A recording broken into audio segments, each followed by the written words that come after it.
Bharatiya Janata party ने क्या खूब खेल रचा है। एक तरफ हिंदुओं की गोलबंदी आप कर रहे हैं, वहीं दूसरी तरफ मुसलमानों में आपने भेद पैदा कर दिया है।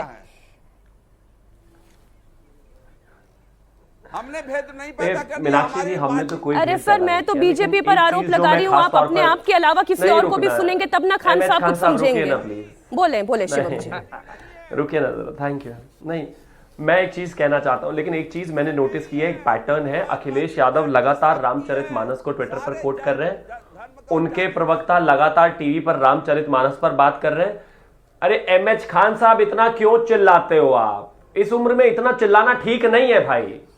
अरे आप प्रवक्ता ही इसलिए हो क्योंकि मुस्लिम हो आप, वरना काबिलियत कोई एक नहीं है आप में। माफी चाहूंगा मैं आप, लेकिन ये सच्चाई है। नॉन स्टॉप पिछले 40 मिनट से लगातार बोल रहे हैं। तुम भी काबिल आदमी हो, आप समाजवादी काबिल आदमी हो, बनाए गए क्योंकि आप मुसलमान हैं। तुम भी काबिल हो, हम तो कुछ नहीं, हम तो डॉक्टर हैं भाई। मत करिए खान साहब, क्यों आप ऐसे कर रहे हैं? कोई गलती नहीं है, हम डॉक्टर हैं। नहीं, क्यों कह रहे हैं ये कह रहे हैं अरे वो कह रहे हैं और आप भी उनका जवाब दे रहे हैं। वो ट्रैप बिछा रहे हैं, आप ट्रैप में फंस रहे हैं। यही तो समस्या है। जनता पार्टी जो मुद्दा होता है उस पर नहीं बोलती है। मेरा सवाल क्या था, मैं एक बार फिर से अपना सवाल पूछती हूँ शिवम जी। यही भारतीय जनता पार्टी चाहती है कि एक तरफ हिंदुओं का वोट गोल बंद होकर भारतीय जनता पार्टी के झोली में आ गिरे, और मायावती की party, Samajwadi party, AIMIM, Congress party, इन पार्टियों में मुस्लिम वोट का विभाजन हो जाए। हो गए आपके व्यारे न्यारे? नहीं, ये तो देखिए, ये तो इसमें तो कोई दो राय नहीं चाहते। ये अब रीजन है कि हिंदू तो तय करेगा ही।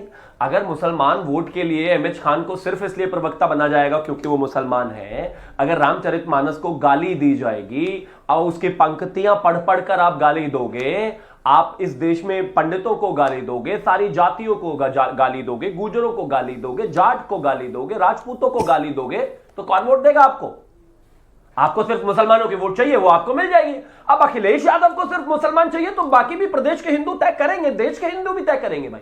तो ऐसा तो होना ही है, इसमें कोई नाराजगी नहीं है। दूसरा, ये हर जगह आकर जो है जिस तरीके की बातें करते हैं, नमाज क्यों होनी चाहिए, नहीं होनी चाहिए, पूजा के लिए तो कभी नहीं लड़े ये लोग, नहीं कभी। अरे भाई ये चुप क्यों नहीं होते, मुझे समझ में नहीं। एमएच खान साहब, गर्मी बहुत ज्यादा है, 40+ डिग्री टेम्परेचर है, ये आपके स्वास्थ्य के लिए ठीक नहीं है, मुझे चिंता हो रही है आपकी। कहा क्या हमने सवाल लगातार आप लगातार बोले, कोई लाभ नहीं है इस बात। मुख्यमंत्री उठा रहे हैं, हमने तार जोड़ने की बात थोड़ी की है। हमने तो ये कहा है कि करंट आएगा, करंट से दूर रहिए। सर्व समाज को लेकर चलने की बात माननीय अखिलेश यादव जी करते हैं। हिंदू हो, मुसलमान हो, दलित हो, समाज। अरे आपका प्रवक्ता बैठा हुआ इस देश के हिंदुओं को गाली दे रहा है रोज सुबह शाम, लेके चलते हैं। अखिलेश यादव रोज सुबह शाम गाली देते हैं। खान साहब ने राजकुमार भाटी जी को सुना नहीं है शायद। नहीं, खान साहब का दोष नहीं, शायद उन्होंने राजकुमार भाटी जी को सुना नहीं, इसलिए वो ये बातें कह रहे हैं। लेकिन मेरा सवाल फिर से वहीं आकर टिकता है सैयद जवाब। मेरा सवाल ये था कि ये जो इस वक्त हो रहा है ना पोलराइजेशन, ये भारतीय जनता पार्टी का काम आसान कर रहा है। नहीं मीनाक्षी जी, आपको पूरी बात बोलना चाहिए। ये काम तो आसान कर ही रहा है, और उसके बाद उत्तर प्रदेश के अंदर ईडी, सीबीआई, इनकम टैक्स, चुनाव आयोग और देश का मीडिया भी बहुत सा काम उनका आसान कर देता है। पूरी बात बोला करिए।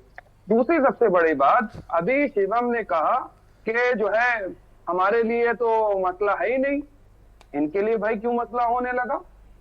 ये तो उत्तर प्रदेश के अंदर जैसा चाह रहे हैं, कानून की बात कर रहे हैं। लेकिन मैं बार बार कह रहा हूँ, 2-3 दिन चैनल से कह रहा हूँ कि कानून की तो बात कर रहे हैं, इंसाफ की बात कोई नहीं कर रहा है।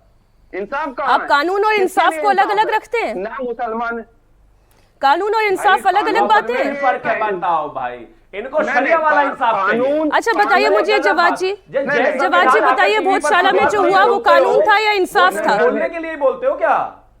एक मिनट नहीं, प्लीज जवाद जी को लाइए ना, स्क्रीन पे लाइए। अभी आपने जवाद जी उत्तर प्रदेश सुनिए ना, Jawad ji, high court, Allahabad high court का एक टिप्पणी, अरे रुक तो जाइए।